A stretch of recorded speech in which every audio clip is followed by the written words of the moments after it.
예수님의 이름으로 감사의 기도드립니다. 아멘. 함께 우리 말씀 보도록 하겠습니다. 요한복음 13장 12절에서 17절 우리 함께 봉독하도록 하겠습니다.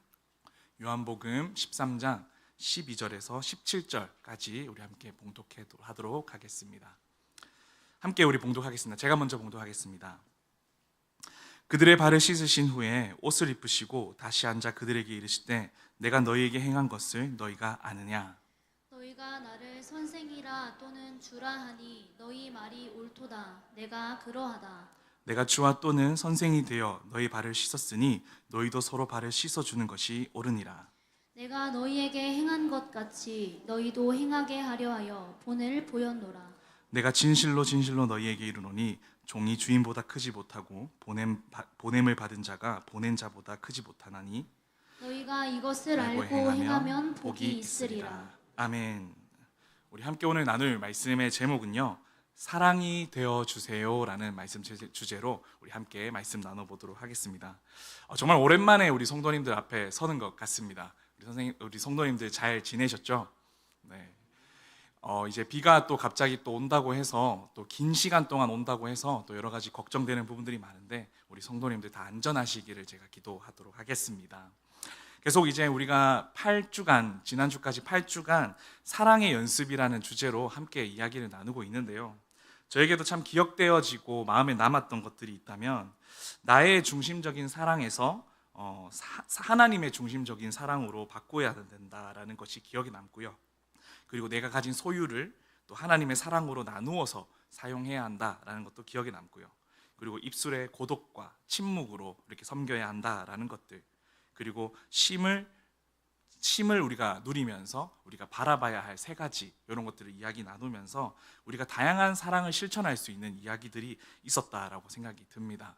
오늘은 이러한 실천들 가운데 정말 이제 마무리하는 마음으로 함께 나눠봤으면 좋겠는데, 먼저는 우리 성도님들에게는 어떤 실천이 있었는지 정말로 궁금합니다. 제가 오늘 말씀 주제가 이제 사랑이 되어주세요라는 것인데, 이렇게 잡은 이유가 사랑을 나름대로 실천하면서 나아간다라고, 이렇게 나아가야지라고 마음을 먹었지만 결국에는 내 마음에 이게 연습이다 보니까 실수할 때가 더 많이 보게 됐습니다. 저도 이제 최근에 휴가를 다녀오게 되면서 이제 오랜만에 부산에 내려가서 부모님을 만나 뵙고 이렇게 부모님과 좋은 시간을 보내는데, 이제 어머님들은 다 똑같잖아요. 예, 아들을 보면 잔소리 같은 게 안 나올 수가 없잖아요. 그죠? 처음에는 어머니의 잔소리에 네 하다가 도저히 그 잔소리를 참을 수 없어서 경상도 말로 아 좀! 이렇게 제가 이야기를 했었습니다. 예, 아 좀에는 정말 많은 의미가 담겨져 있거든요. 그랬더니 어머님께서 삐지신 겁니다. 예, 마음이 상하신 겁니다. 오랜만에 아들의 얼굴을 봤고 아들을 사랑하는 마음에 그렇게 이야기를 해준 건데 아들이 듣지 않으려고 하니 너무너무 속상했던 것 같습니다. 하셨습니다. 하루 동안 저에게 말을 안 하셨어요. 그런데 이제 제가 순간 아차 싶은 겁니다. 그렇게 사랑 연습을 마음속으로 다짐하고 이야기를 했는데 내가 가족도 사랑하지 못하고 나를 사랑하는 그 가족 어머니의 마음까지 헤아리지 못하는 내 모습을 보면서 나는 아직 멀었구나라는 생각을 하게 됐습니다. 그러면서 저에게 소망이 생긴 게, 이 사랑 연습이라는 것이 결국에는 내 안에 생각과 표현과 말로 스며들었으면 좋겠다라는 것들을 바라게 되었던 거죠. 그저 연습으로서 하는 것이 아니라 연습하지 않아도 자연스럽게 말과 행동과 표현들이 예수님의 모습으로, 사랑의 모습으로 나와지면 얼마나 좋을까라는 그런 생각을 하게 된 것입니다. 그래서 지금 이제 이 책 제목에 사랑 연습을 하고 있지만 내 마음속에 더 젖어들기를 생각하면서 우리 성도님들도 그런 마음으로 함께 우리 말씀을 나눴으면 좋겠습니다. 동의하십니까? 네, 좋습니다. 오늘 이 사랑 연습 시리즈를 마무리하면서 저 자체가 사랑 자체였던 그 예수님께서 어떻게 섬겼는지를 우리가 함께 살펴보면서 우리의 마음이 더욱더 성숙되는 사랑꾼이 되어지는 귀한 시간이 되기를 바랍니다. 그러면서 오늘 본문에서 이제 식사하시던 중에 이제 세족식을 베풀고 있는 장면이 나옵니다. 세족식에 대해서 먼저 이야기를 살펴보기 전에 이 세족식 하기 전에 식사하는 장면이 먼저 등장한다는 것을 우리가 함께 주목해 봤으면 좋겠습니다. 성경을 보면 예수님의 식사하시는 장면이 상당히 많이 등장한다는 것을 우리는 알 수 있습니다.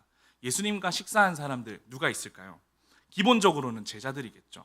그리고 세상에서 더럽다고 취급받았던, 소외받았던 죄인들이었을 겁니다. 그 중에서 이제 특히 이제 제자라 하면 레위 제자, 이 레위는 이제 마태였죠.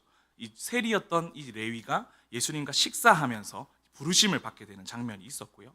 마찬가지로 밥 먹는 이야기는 안 나오지만 세리였던 이 삭개오 또한 예수님께서 그 집에 거하면서 함께 식사하는 시간을 갖지 않았을까 생각해 보게 됩니다. 그러면서 또 한 가지는 오병이어 사건을 보면서 많은 무리들을 예수님께서 먹이시는 일들까지도 우리가 보게 되죠. 그리고 또 한 가지는 베드로가 예수님을 부인하고 3번이나 부인하고 도망갔을 때 다시 찾아오셔서 조반을 준비하시는 그 예수님의 모습 또한 우리가 볼 수 있을 것 같습니다. 이렇게 신약뿐만 아니라 구약에서도 하나님께서 먹이시는 장면도 있습니다. 대표적으로 로뎀나무에서 지쳐 쓰러져 있는 이 엘리사를 하나님께서 먹이시고 다시 일으켜 세우시는 이야기 또한 우리가 발견해 볼 수 있습니다. 왜 예수님은 식사를 함께 나누는 것을 자주 하시고 이만하면 정말 중요하게 생각하시는 것 같은데 왜 그럴까라고 함께 질문해 봤으면 좋겠습니다. 예수님이 먹성이 좋으셨을까요? 저처럼 이렇게 먹는 걸 너무 좋아하시니까 그러셨을까요? 아니면 좀 어릴 때 못 먹고 자라셨나? 이런 생각도 해봅니다. 오늘 본문의 이 세족식도 식사 중에 이루어진 것입니다. 많은 학자들이 예수님께서 제자들과 함께한 마지막 식사, 그 최후의 식사 자리에서 하지 않았을까, 세족식을 하지 않았을까라고 생각합니다. 근데 제가 한번 곰곰이 생각해 봤습니다. 예수님께서 십자가의 길을 이제 곧 걸어가시고 죽어야 되는 이 상황에 밥이 넘어갈까요? 제가 군대 입대할 때 정말 그 군대를 끌려가는 심정으로 끌려갔는데 이때 제가 이제 춘천에 이제 신병교육대가 있다 보니까 거기를 가면서 가족들과 마지막 식사를 하는데 하나도 맛이 없더라고요. 진짜 춘천 닭갈비 정말 유명한 곳에서 먹었거든요. 춘천 닭갈비 정말 유명한 곳에서 먹었는데 이게 뭘 먹는지도 모를 채 정말 입맛도 없고 정말 그랬었던 기억이 있는데 예수님 또한 이 십자가에 끌려가는 이 앞에서 정말로 입맛 없으시지 않으셨을까? 그럼에도 어떻게 이렇게 제자들과 함께 이런 시간을 보낼 수 있었을까? 정말로 하나님, 예수님께서는 이 식사라는 걸 통해서 말씀하고 싶은 게 있지 않으셨을까라는 것을 더욱더 생각해 보게 됩니다. 이런 질문을 하면서 우리 함께 말씀을 좀 살펴봤으면 좋겠습니다. 세리였던 이 레위를 부르실 때 이야기입니다. 우리 마가복음 2장 17절에서 16절 우리 한 절씩 봉독하도록 하겠습니다. 제가 먼저 읽겠습니다. 바리새인의 서기관들이 예수께서 죄인 및 세리들과 함께 잡수시는 것을 보고 그의 제자들에게 이르되 어찌하여 세리 및 죄인들과 함께 먹는가? 예수께서 들으시고 그들에게 이르시되 건강한 자에게는 의사가 쓸데없고 병든 자에게라야 쓸데 있느니라. 나는 의인을 부르러 온 것이 아니요 죄인을 부르러 왔나라 하시니라. 네, 이번에는 삭개오를 만나는 장면인데요. 제가 먼저 또 읽어보겠습니다. 예수께서 이르시되 오늘 구원이 내 집에 이르렀으니 이 사람도 아브라함의 자손이미로다. 인자가 온 것은 잃어버린 자를 찾아 구원하려 함이니라. 네, 좋습니다. 다음에 또 읽어볼 우리 말씀은요. 모든 세리와 죄인들을 가까이 하실 때 이제 바리새인들이 수군거리는 장면입니다. 제가 먼저 읽도록 하겠습니다. 바리새인과 서기관들이 수군거리어 이르되 이 사람이 죄인을 영접하고 음식을 같이 먹는다 하더라. 또 찾아낸즉 즐거워 어깨에 메고 우리 함께 읽겠습니다. 집에 와서 그 벗과 이웃을 불러 모으고 말하되 나와 함께 즐기자. 나의 잃은 양을 찾아내었노라 하리라. 아멘. 네, 이렇게 세 가지를 한번 살펴봤는데요. 예수님께서 죄인들과 함께 식사하시는 이유가 저는 이 세 가지로 요약된다라고 생각해 볼 수 있을 것 같아요. 첫 번째는 죄인을 부르러 왔다. 죄인과 함께 하시려고 오셨다. 두 번째는 이 죄인도 이 사람도 아브라함의 자손이 되게끔 하겠다. 하나님의 자손이 자녀가 되도록 하겠다라는 것이 있고요. 또 마지막으로는 잃어버린 양을 찾아서 내 집으로 데려와서 함께 축제를 열 거다. 약간 이러한 이야기들이 있는 것 같습니다. 예수님의 패턴을 보면 단순한 식사의 개념이 아니라 세상에서 멸시받고 천대받고 반복되는 죄로 인해서 하염없이 더러워진 이 죄인들을 잃어버린 나를 찾아서 내 집에 데리고 오셔서 그 자녀를 하나님 자녀로 삼으시고 이제는 너와 내가 가족이 되겠다라고 말씀하는 것처럼 보입니다. 그래서 오늘 우리가 사랑이 되어주세요라는 이 말씀의 첫 번째 우리가 함께 잡았으면 하는 것은, 우리 함께 따라 해볼까요? 가족이 되어주세요. 네, 한 번 더 고백하겠습니다. 가족이 되어주세요. 네, 우리가 수요 기도회를 통해서 배웠던 수많은 사랑 연습들, 해야 될 것들, 이 모든 것들 가운데 다 누군가를 만나서 해야 할 것들이 참으로 많을 것인데, 이 만남의 기초가 가족에서 비롯되었다는 것을 우리가 기억해야 할 것 같습니다. 곧 하나님이 맺어주신 가족이기 때문에 지금 만남이 이루어졌다라는 거죠. 사랑하는 성도 여러분, 가족이라고 한다면 여러분 어떤 이미지가 떠오르나요? 포근하고 따뜻하고 또 힘이 가득한 그 가족의 이미지가 혹시 떠오르시나요? 저는 어릴 적에 모태신앙이 아니다 보니까 가족이라는 단어를 떠올리면 좀 다소 불편한 사이, 좀 이런 것들이 떠오르기도 합니다. 그리고 한창 이제 사춘기 때는 터놓고 이야기를 잘 하지 못했던 부분들이 많아서 저는 사춘기 때 우리 가족은 왜 이래? 라고 불평도 해봤던 기억들이 좀 있었던 것 같습니다. 그런데 제가 신앙이 생기고 하나님의 사랑으로 구원받은 자녀로서 이렇게 제가 변화되어져 보니 이제는 부모님을 더 사랑할 수 있는 사람이 되면서 한 가지 저희가 가족을 바라보면서 품게 되는 소망이 하나 생기더라고요. 어떤 소망이 생겼냐면 우리의 가족이 작은 천국이 되었으면 좋겠다라는 거였습니다.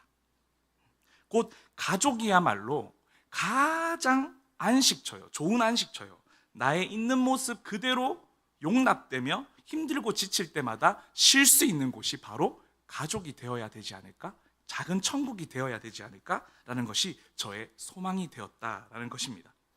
오늘 본문에서 예수님은 사랑하는 제자들과 식사하며 발을 씻었다는 것은 곧 자기의 가족으로 참된 성전이신 그분으로 우리를 환영하시고 맞아주시고 영접해주고 계신다는 것을, 가족으로 불러주셨다는 것을 우리는 꼭 기억해야 할 것입니다. 이해를 좀 더 돕고자 우리 유대 사회의 문화를 좀 더 알려드리자면, 유대인들은 반드시 집 입구에 돌 항아리를 세워서 그곳에 물을 담아놨습니다. 이것은 외부인들이나 가족들이나 출입을 할 때 밖에서 더러워졌던 것들을 씻어내고 그리고 집 안으로 돌아올 수 있도록 하게 했습니다. 그런 문화가 있었습니다. 그렇게 함으로써 이 주인의 이 행위가 이런 표현입니다. 이제는 당신은 우리 가족 안에 들어올 수 있습니다. 이제 당신은 우리의 가족의 일원이 되었습니다. 나와 동등한 사람입니다 라고 하는 것을 보여주는 메시지가 있는 겁니다. 그래서 오늘 예수님이 제자들과 함께 식사하며 발을 씻겨주는 이 행위가 단순한 의미가 아니라 우리가 그리스도와 한 몸이 되고 새로운 한 공동체, 새로운 한 가족이 되었다라는 것을 말씀하고 있는 것입니다. 오늘 저와 여러분이 이 예수님의 가족으로서 초대되었다는 것을 여러분 믿으십니까? 아멘, 아멘. 그렇다면 우리를 가족으로 불러주심과 동시에 또 불러주신 대상이 있다는 것을 여러분 아십니까? 나를 불편하게 하고 나를 힘들게 하고 또 나를 괴롭게 하는 그 대상도 하나님께서 가족으로 불러주셨다라는 것입니다. 이 또한 아멘 하실 수 있겠습니까? 네, 작아졌네요. 얼마 전에 중등부 여름 수련회가 은혜롭게 잘 마쳤습니다.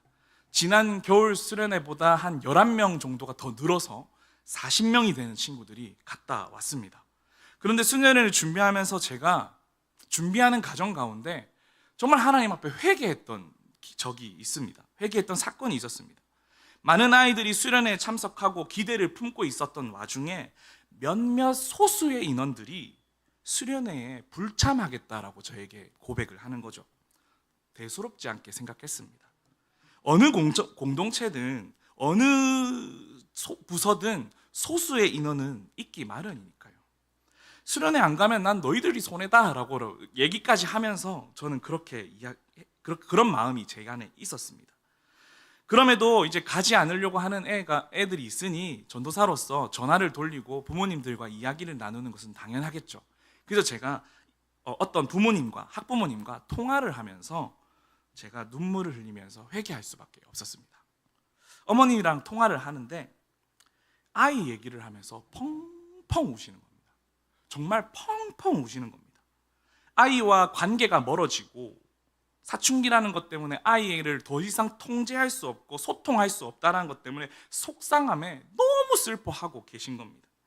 그러면서 더 슬펐던 것은 어머니가 뭐라고 얘기하냐면, 전도사님, 제 신앙이 이미 너무나도 밑바닥이어서 아이를 신앙적으로 권면할 수 없고 신앙적으로 영향력을 끼칠 수 없어서 너무너무 속상합니다 하면서 제 앞에서 펑펑 우시는 겁니다.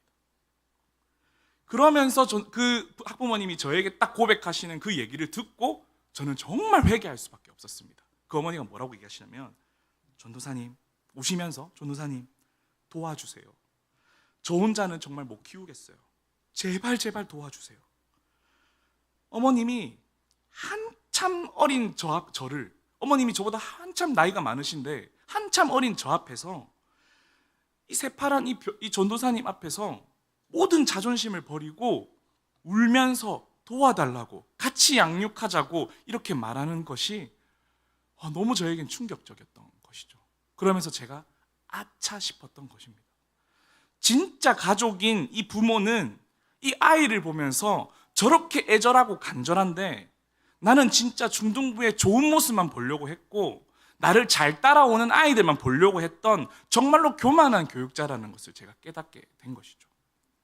돌아보면 설교 시간에 사랑해야 한다라고 아이들에게 이야기했고 우리는 하나님의 공동체 가족이라고 이야기를 했음에도 불구하고 사각지대에 있는 아이들에게는 만나지도 않고 그들과 함께 하지도 않고 그들의 마음 또한 헤아리지 않으려고 했던 그런 내 모습을 보며 반성하게 되고 회개하게 된 것입니다.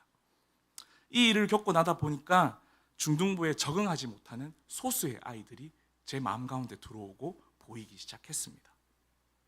그래서일까요? 수련회는 은혜 가운데 너무나도 감사하게 마쳤지만 저는 여전히 그 감사함을 자랑하고 싶기보다 소수의 아이들을 더 챙겨야 되겠다는 마음이 더 부담이 더 큰 것입니다. 예수님은 죄인들을 찾으러 다녔지 잃은 양을 찾으러 다니셨지 예수님 말에 고분고분 순종하는 사람들, 말 잘 듣게 생긴 사람들을 찾아다닌 것이 아니더라고요. 저는 성도님들의 신앙생활을 어떻게 보내고 계신지 잘 모르지만, 상황을 잘 모르지만 성도님과 성도님 간의 어떤 관계 속에서의 문제들과 또 가정에서의 또 문제들, 자녀들과의 문제들, 이런 것들이 또 개인적으로 다 있을 거라고 생각이 듭니다. 그런데 오늘 여러분에게 이렇게 말씀하시는 것 같아요. 나를 정말로 힘든 그들에게 가족이 되어줘라. 정말로 지쳐있는 그들에게 가족이 되어달라고 요청하고 계신다라는 겁니다. 때로는 나의 따뜻한 말 한마디에 찬물을 끼얹어 버릴지라도, 때로는 나의 용기 낸 그 손내밈에 매몰차게 뒤돌아 버릴지라도 우리는 예수님의 가족이기 때문에 끝까지 포기하지 않고 그들과 가족이 되려고 우리가 애써야 할 줄 믿습니다. 혹시 여러분들 삶 가운데 정말로 어떤 믿음의 가족이, 어떠한 믿음의 영혼이, 어떤 믿음의 선배가 여러분들을 품어주고 여러분들을 기다려줬던 기억이 혹시 있으실까요? 여러분 앞에 정말 부끄러운 이야기지만 저는 정말 모태신앙이 아니다 보니까 중학교 1학년 때는 정말 찌질한 꼴통이었습니다. 네. 미술한답시고 공부도 잘 안 하고, 공부는 자기가 안 하면서 막 학교 탓하고 남 탓하고 부모님 탓하면서 자존감은 엄청 낮아지고 진짜 겁쟁이 중에 겁쟁이가 바로 저였습니다. 예수님을 믿지 않을 때라서 내 인생이 어디로 흘러가야 하는 건지 잘 모르겠고 나는 어디로 가야 할지도 잘 모르겠고 막막한 그러한 삶을 살아가고 있었습니다. 그러다 보니 저는 죽음의 두려움 또한 있었던 사람입니다. 공부도 썩 못해, 미술도 어중간해, 개념은 없어, 성품은 얼마나 소심하고 내성적인지, 이런 제가 우연히 어머니 손에 이끌려서 교회를 가게 됐습니다. 아니 그런데 교회 어른들이 이렇게 저한테 얘기하더라고요. 중학생이 되면 학생부 예배도 드려야 되지만 어른 예배도 드려야 된다고 얘기하는 거예요. 아니 학생부 예배 드리는 것도 힘들어 죽겠는데 어른 예배까지 드리라는 그 어른들의 말이 너무나도 불편하고 힘들게 들렸습니다. 그래서 제가 그때는 제일 뒷좌석에서 목사님이 설교를 시작하시면 잤습니다. 엎드리고 잤습니다. 그냥 대놓고 잤습니다. 그리고 목사님 축도 딱 끝나자마자 탁 눈 뜨고 PC방으로 달려갔습니다. 그런 사람이었습니다. 저는 그런 존재였는데 어느 날 정말 놀라운 만남을 경험하게 됩니다. 교회에 정말 예쁜 누나가 오게 된 겁니다. 4살 연상의 누나였습니다. 그 누나가 갑자기 우리 교회에 딱 오게 되더니 중고등부 예배를 한번 살려보겠다고 찬양 인도를 시작하고 맨날 동생들에게 신방 전화하고 그리고 교회 오면 막 안아주고 그리고 막 엉덩이까지 쳐주면서 저를 환영하는 겁니다. 저는 그때마다 정말 짜증 냈습니다. 왜 이래요? 하지 마요. 이러면서 짜증을 냈는데 속으로는 좋았습니다. 속으로. 네. 하지만 이 예민했던 중등부의 이 체면이 있지. 좋으면서 그 누나에게 진짜 나쁜 말을 많이 했어요. 반말 찍찍하고요. 꺼져라 하고요. 싫다 하고요. 부담스럽다 하고요. 진짜 못된 말을 막 그때 엄청 했습니다. 정말 개념 없는 중2병 가득한 사람이 저였던 거죠. 그런데 그 선배는 항상 저를 바라보면서 웃어주고 안아주고 엉덩이 토닥여주고 그러면서 늘 저를 환영해줬던 그 누나의 모습이 생각이 납니다. 그러면서 또 그 선배를 또 떠오르면 또 떠오르는 장면이 하나 있습니다. 그 누나는 예배만 드리면 울어요. 예배만 드리면 펑펑 우는 모습이 있는 거예요. 저는 그래서 몰라가지고 저 누나가 우울증이 좀 있나? 아니면 집에 무슨 일이 있나? 막 이렇게 생각하면서 그 누나를 바라보게 됐습니다. 나중에 알고 봤더니 저를 포함한 후배들을 위해서 기도하며 펑펑 울었다라고 하더라고요. 하나님 만나게 해달라고, 얘네들 정신 차리게 해달라고 그렇게 울면서 기도했다고 합니다. 그 누나의 사랑과 그 기도가 저를 변화시켰다라고 생각합니다. 돌같이 땡땡했던 제 마음이 눈 녹듯이 녹아내리고 하나님 제가 잘못했어요. 저 다시는 그렇게 살지 않을게요 라고 고백하며 예수님을 영접하게 되는 일들이 바로 이 누나를 통해서 이루어지게 된 것이죠. 제가 나중에 예수님을 만나고 그 사랑을 깨닫게 되면서 내가 인생에서 이 선배를 만나지 않았더라면, 그 선배가 우리 교회에 오지 않았더라면 나는 정말 여전히 찌질한 사람으로, 찌질한 청소년으로 살아가지 않았을까라고 생각하게 됩니다. 쟤는 다 안 되는 애야. 맨날 예배 시간에 조는데 어떻게 걔가 되겠어? 쟤는 변화 안 돼 라고 생각했던 어른들도 있을지 모르겠습니다. 그러나 교회 올 때마다 환영해주고 안아주며 엉덩이 쳐줬던 그 누나가 있었기 때문에 제가 그 예수님의 사랑을 깨닫게 되고 만나게 되었던 것이죠. 제가 이 옛날 이야기를 길게 여러분들에게 나누는 이유가 뭘까요? 우리가 처음부터 믿음이 있었을까요? 우리가 처음부터 성숙된 믿음의 자녀였을까요? 믿음이 부족하고 연약하며 누구에게나 상처 주기 쉬웠던 사람이, 고슴도치 같은 사람이 바로 우리 아니었을까요? 그런데 그런 우리를 위해서 기도해 주는 사람이 있었다라는 겁니다. 누군가가 여러분을 바라보면서 하나님의 가정 안에 들어오기를 간절히 소망했고요. 여러분들을 위해서 간절히 기도하고 계신 누군가가 있었기 때문에 지금의 우리가 있는 거 아니냐라는 겁니다. 그 가정 안에서 작은 천국을 맛보길 기도했을 거라고 생각합니다. 철없고 불쌍한 이 김다함이었지만 이 김다함을 불쌍히 여기면서 천국을 소망하며 기도했다는 것을 저는 정말 잊지 않고 살 것입니다. 우리 여러분들 또한 하나님의 가족으로 인도하기 위해서 누군가가 여러분들을 바라보며 천국을 소망하면서 기도했다는 것을 잊지 마십시오. 그리고 우리를 위하여 하나님 우편에 앉아 계시셔서 예수님께서 우리를 위하여 지금까지도 기도하고 계신다는 것을 잊지 않으시기를 바랍니다. 종종 아이들이 저에게 질문을 합니다. 중등부 아이들이 질문합니다. 뭐라고 질문하냐면요, 조연사님, 예수님이 계신데 왜 가난한 사람들이 있죠? 왜 예수님이 살아 계신데 여전히 아프고 힘든 사람들이 있죠? 저는 그때 이 말씀을 아이들에게 들려줍니다. 제가 읽겠습니다. 심령이 가난한 자는 복이 있나니 천국이 그들의 것이며 애통하는 자는 복이 있나니 그들이 위로를 받을 것이며. 하나님은 가난한 자들을 사용해서 우리를 더욱더 천국을 꿈꾸게 한다는 겁니다. 가난한 심령으로 가득한 사람들을 보게 하시고 오히려 우리는 그들을 통해서 천국을 소망하게 된다는 것입니다. 애통하고 슬퍼하는 자들을 바라보면서 오히려 하늘의 위로를 구하게 되는, 우리가 그 은혜를 맛보는 사람이 된다는 거죠. 하나님, 저들을 불쌍히 여겨주세요. 하나님, 저들을 만나주세요. 하나님, 저들과 함께 해주세요라고 기도하게 된다는 것입니다. 그래서 저는 중등부를 섬기면서 제 안에 들어워지는 마음이 뭐냐면, 나는 복덩이다. 진짜 복덩이다. 왜냐하면 이 중등부 아이들 맡아보면요, 소망이 없습니다. 진짜 맨날 넘어집니다. 제자 훈련을 해도 넘어지고, 찬양 집회를 갔다 와도 넘어지고, 어제 예배를 드려도 넘어지는 게 우리 중등부 애들입니다. 작은 일이 벌어지면 하나님 없다라고 부인해버리는 게 중등부 아이들입니다.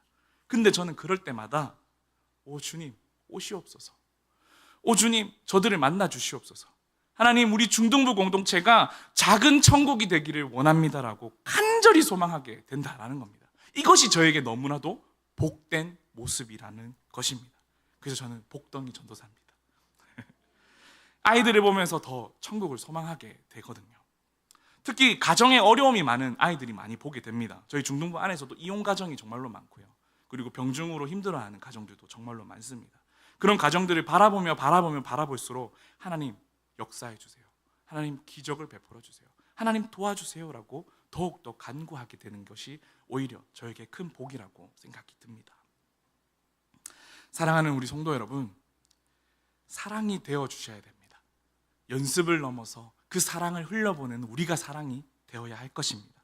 그 첫 번째는 바로 가족이 되어야 한다는 것입니다.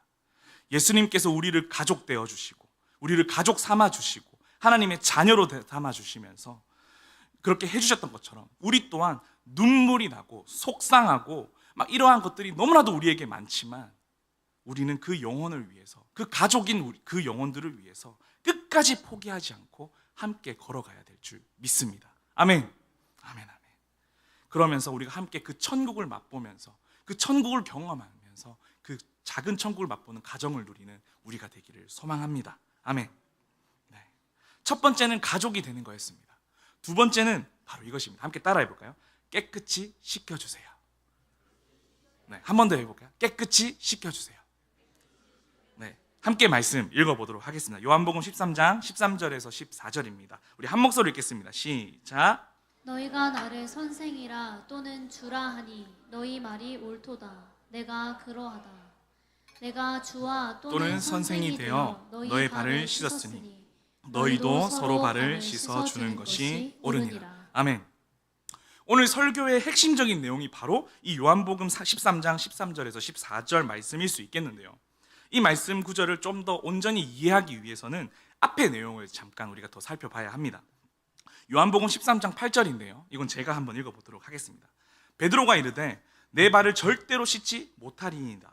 예수께서 대답하시되 내가 너를 씻어주지 아니하면 네가 나와 상관이 없느니라. 재밌는 대화가 지금 세족식 가운데 오고 가고 있습니다. 그러니까 우리가 이 대화를 함께 살펴볼 건데, 제자들이 이제 일렬로 쭉 줄을 서고 대야에 물을 담고 허리에 수건을 두르시고 예수님께서 이제 한 명씩 씻어주고 있는데, 이 베드로가 지금 이제 예수님을 유심히 지켜본 모양입니다. 그러다가 자기 순서가 됐습니다. 그때 바로가 이렇게 얘기하죠. 어떻게 주께서 나에게 내 발을 씻어주십니까? 안 됩니다 라고 하면서 이런 표현합니다. 절대로 안 됩니다. 이 절대로라는 말에 이런 표현이 있더라고요. 영원히 안 됩니다. 아주 극단적인 표현이더라고요. 영원히 주님은 나를 씻을 수 없습니다 라고 말을 하고 있더라고요. 그래서 예수님은 그 베드로의 극단적인 표현에 이렇게 말씀하십니다. 내가 너를 씻어주지 않으면 너는 나와 상관없는 존재야 라고 말씀하십니다. 베드로의 그 극단적인 표현에 더 예수님은 강하게 말씀하고 있다라는 거죠.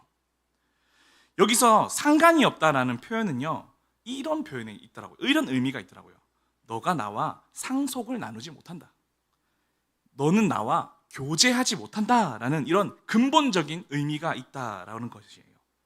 여기서 우리는 왜 베드로가 절대로 나를 씻지 못합니다라고 이렇게 이야기를 했을까요?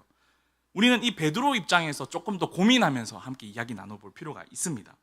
유대사회 문화 속에 이 발을 씻긴다는 것은 최하의 직분들이 하는 행위였습니다. 곧 노예나 종, 이런 사람들이 했던 거죠. 그런데 지금 그 일을 누가 하고 계시죠? 바로 그 당시에, 정말로 그 당시에 높으신 그 예수님, 아름다우신 그 예수님께서, 선생으로 모셨던 그 예수님께서 지금 그 일을 하고 계신 겁니다. 이것은 오늘날에도 조금은 일방적인 상식은 아닌 것 같습니다. 즉 예수님이 그 당시에 유대 사회의 질서를 뒤엎으시고 정말 센세이션 하는 일을 하고 계신 겁니다. 그랬더니 이 베드로가 지금 절대 안 됩니다 라고 고백하고 있는 거죠. 그런데 나아가서 이 베드로의 숨은 의미를 우리가 조금 더 살펴봤으면 좋겠습니다. 결론부터 말씀드리자면 너무 중요해서 결론부터 말씀드리자면 베드로가 바라보는 천국과 예수님이 바라보는 천국이 달랐기 때문입니다. 예수님께서 제자들의 발을 씻기는 거 보시고 베드로는 이렇게 생각했습니다. 아니, 내가 모든 것을 다 포기하고 지금 예수님의 제자가 됐는데 기껏 이런 것까지 하라고 지금 나를 부르신 거야? 기껏 이런 것까지 하라고 나를 지금 이렇게 부르신 거야? 지금 이렇게 생각했던 거죠. 베드로는 좀 눈치가 빨랐던 것 같아요. 예수님께서 이렇게 하시면 나도 이렇게 해야 된다는 것을 알았던 것 같아요. 그러다 보니까 베드로가 지금 예수님을 스승으로 모시면서 꿈꿨던 나라는 여전히 세상의 가치관, 속성, 그런 질서를 버리지 못한 물질적인 나라였다라는 것이죠. 내가 이 모든 것들 버리고 따라간 대가가 고작 이거야? 내가 모든 것을 버리고 예수님을 따라갔는데 고작 지금 내가 해야 될 일이 이거야? 라고 생각했던 것이죠.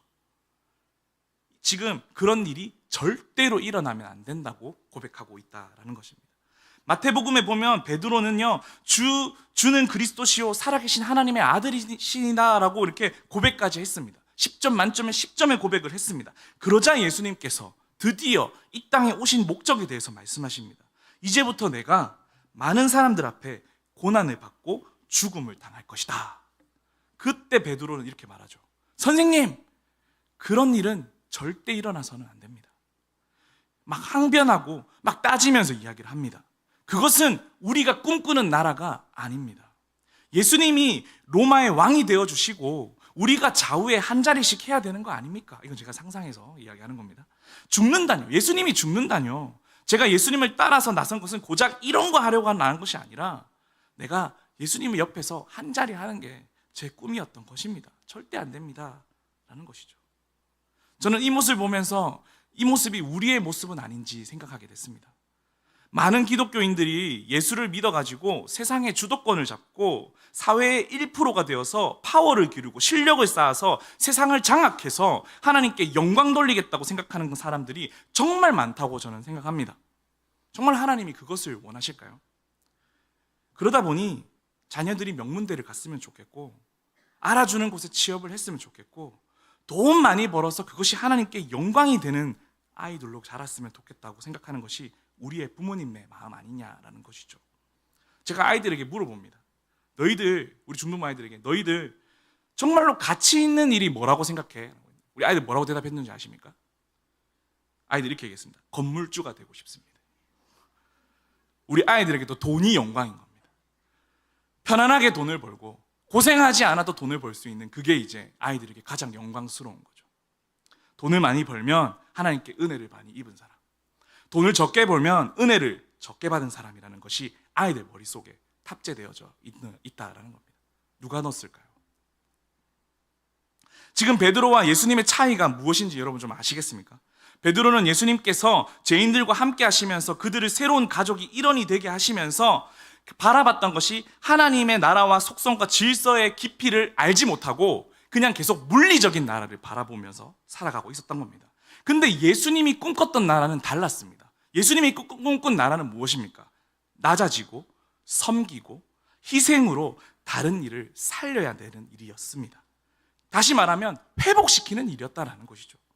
이것이 예수님이 교회를 바라보면서 새로운 가족 공동체를 바라보시면서 꿈꾸시는 하나님의 나라였습니다. 저는 나와 상관없다라는 이 표현이 이렇게 느껴지더라고요. 너가 섬기지 않으면 넌 천국에 가서 할 게 없어.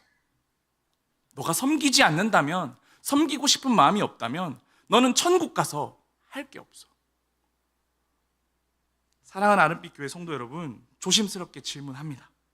예수님의 꿈꾸는 그 천국을 바라보고 계십니까? 아니면 물질적인 천국을 바라보고 계십니까? 오늘 예수님은 가족으로 모인 우리에게 이렇게 말씀하십니다. 우리 함께 읽어봤으면 좋겠습니다. 요한복음 13장 13절 14절 우리 한 번 더 우리 큰 목소리를 다 같이 읽어보도록 하겠습니다. 시작. 너희가 나를 선생이라 또는 주라 하니 너희 말이 옳도다. 내가 그러하다. 내가 주와 또는 선생이 되어 너희 발을 씻었으니 너희도 서로 발을 씻어주는 것이 옳으라. 아멘. 가족은요, 가장 아픈 곳을 보여줄 수 있는 곳이 가족입니다. 가족은요, 가장 더러운 곳을 닦아줄 수 있는 곳이 가족입니다. 예수님께서 나에게 찾아오셔서 나의 모든 더러운 것들을 다 만져주셨던 것처럼 우리도 누군가의 아픔을, 누군가의 상처를, 누군가의 그 모진 말을 우리가 닦아내고 받아주는 그런 우리가 되어야 되지 않을까라는 생각을 하게 됩니다. 그렇게 섬길 때 가장 가치 있는 일, 돈을 버는 일이 가장 가치 있는 일이 아니라 생명을 살라라는 그 가치가 우리를 통하여 이루어질 줄 믿습니다. 아멘. 제가 이 가족 같은 공동체를 한번 경험해 봤던 기억이 있습니다. 제가 이 믿음의 가족을 통해서 다시 회복되고 살아났던 그 기억이 있어서 함께 나눌까 합니다. 제가 아름빛 교회로 이렇게 사역하기 전에 1년 전에 다른 교회를 섬겼던 적이 있었습니다. 코로나가 한참 심할 때여서 사역하는 것이 쉽지 않았습니다. 아이들과 관계를 쌓고 소통하면서 이들의 신앙을 계속 돌봐야 하는데 그것이 너무나도 불가능하더라고요. 그래서 이 아이들과 온라인으로 계속 살펴보려고 노력했고 난생 처음으로 유튜버를 했습니다. 제가 아이들과 먹방을 했습니다. 아이들에게 맛있는 걸 먹어 보여주면서 아이들과 소통하면서 아이들을 더 친해지는 그런 시간을 가졌습니다. 정말로 열심히 열정적으로 사역을 했을 때입니다. 그래서 늘 칭찬과 응원과 격려로서 함께 섬겨주신 교사 선생님들이 있으셨습니다. 그런데 저의 의견에 반대하시고 늘 부정적이었던 선생님이 한 분 계셨습니다. 충분히 그럴 수 있다라고 저는 생각했습니다. 저는 오히려 그 선생님을 더 섬기면서 오히려 그 선생님과 더 친밀해지면서 더 좋은 관계를 쌓아야 되겠다는 마음을 먹고 열심히 섬겼습니다. 그런데 이 부정적인 것이 쌓이면 정말 힘들더라고요. 정말 이런 언어들이 매주 반복되다 보니까 너무 힘들어서 교회에서는 누가 볼까봐 못 울고 혼자 차에 가서 엄청 울었던 적도 있었습니다.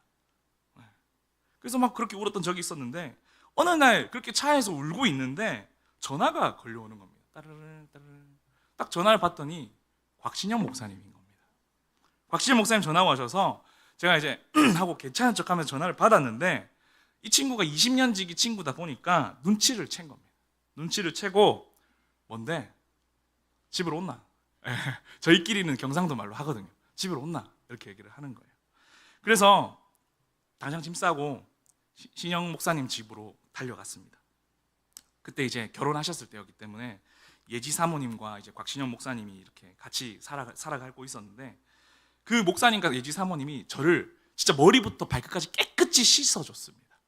이상한 거 아니고 어떻게 씻어줬냐면 어떤 것들을 경험했냐면 저를 위해서 정말 맛있는 밥상을 차려준 겁니다.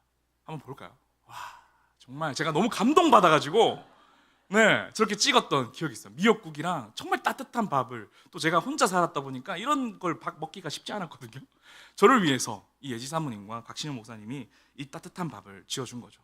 이 밥을 먹는데 눈물 젖은 밥을 먹었어요. 눈물이 막 하염없이 나더라고요. 정성스럽게 차려진 그 밥이 얼마나 저에게 위로가 되었는지 모릅니다.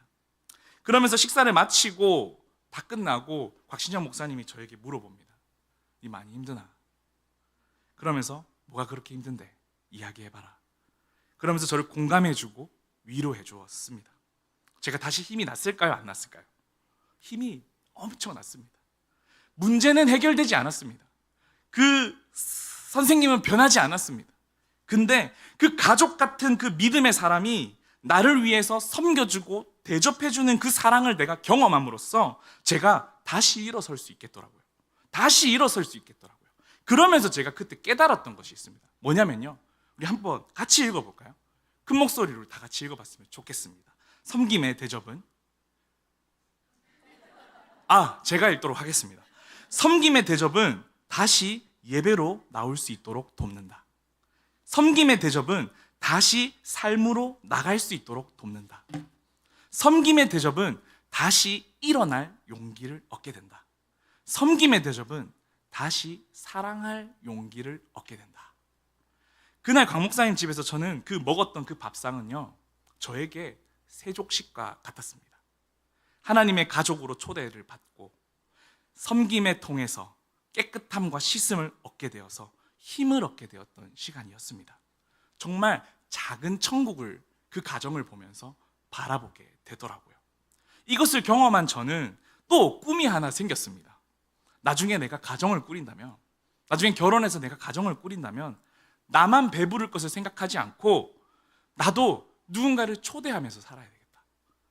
중등부 아이들이든 우리 성도님들이든 너무나도 지치고 피곤하고 힘들어하는 누군가가 있다면 내가 진짜 꼭 맛있는 밥 한 끼 내가 지어서 먹여야 되겠다. 이런 생각을 하게 됐습니다. 그러면서 그들의 삶을 한번 물어봐줘야 되겠다. 힘들었지? 무슨 일이야? 괜찮아. 잘했어. 라고 이야기해 줄 수 있는 사람이 되어야 되겠다라는 것이 제 꿈이 되었습니다. 사랑하는 우리 아름빛교회 성도 여러분, 가족으로 불러주신 사람들에게 초대와 섬김을 꼭 베푸시기를 부탁드립니다.